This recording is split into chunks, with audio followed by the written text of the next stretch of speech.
মাদ্রাসার পড়াশোনাগুলো এত কঠিন কেন? শুধু মাদ্রাসার পড়াশোনা নয়, তুমি যে কোনো সেক্টরে পড়াশোনা করো, সব পড়াশোনাই কঠিন এবং এগুলো ধৈর্যের সাথে করতে হয়। আর মাদ্রাসার পড়াশোনা হচ্ছে স্পেশাল, আল্লাহ তাআলার একটি দান, রহমত, দয়া।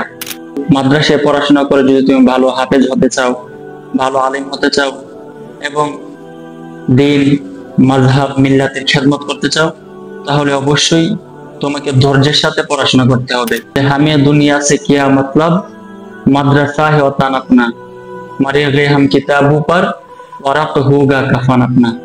অর্থাৎ পৃথিবীর সাথে আমার কি সম্পর্ক, দুনিয়ার সাথে আমার কি সম্পর্ক? মাদ্রাসাই হচ্ছে আমার ঘর, মাদ্রাসাই হচ্ছে আমার বাড়ি, মাদ্রাসাই হচ্ছে আমার দেশ। এবং আমি কিতাব পড়তে পড়তে, আমার পড়াটা আমি পড়তে পড়তে এখানেই মারা যেতে চাই এবং এই কিতাবের পৃষ্ঠাগুলা দেওয়ার জন্য আমাকে দাফন করা হয়। তার যে আবেগপূর্ণ কথা, কিতাবের প্রতি, পড়ার প্রতি, ইলমের প্রতি তার যে একটা গভীর শ্রদ্ধা, গভীর ভালোবাসা এই কবিতার মাধ্যমে প্রকাশ পেয়েছে।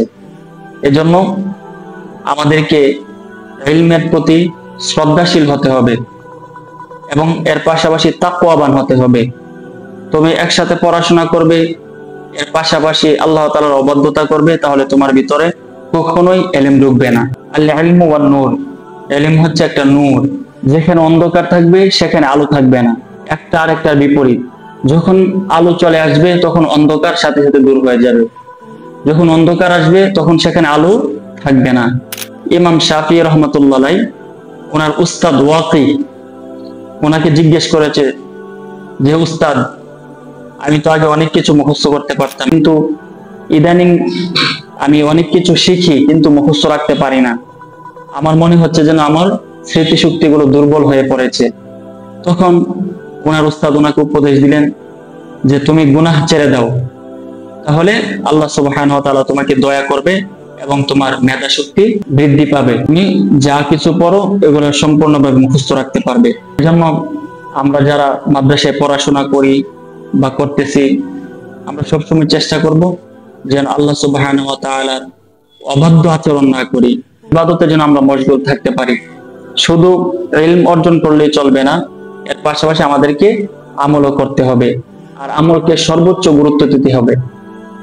আমরা যতটুকু ইলম অর্জন করব এর চাইতে বেশি আমল করতে হবে, তাহলে আমাদের ইলমটা উপকারী ইলম আসবে।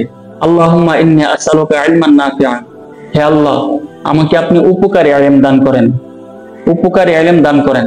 অনেক মানুষ আছে ইলম শিখে তারা ইলমের খেয়ানত করে, ইলমের কি করে? খেয়ানত করে।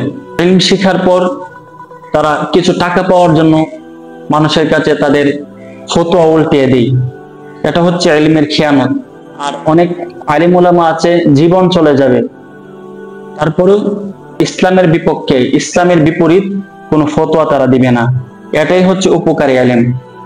আর উপকারী ইলম যারা অর্জন করতে পারবে দুনিয়াতে তো সম্মান পাবেই, আখিরাতেও আল্লাহ তাআলা তাদেরকে বিশেষভাবে সম্মানিত করবে। আমাদের উচিত আমরা যেন আল্লাহ তাআলার কাছে সবসময় দোয়া করি এবং উপকারী ইলম চাই। আল্লাহ সুবহানাহু ওয়া তাআলা আমাদের সবাইকে কবুল করুন।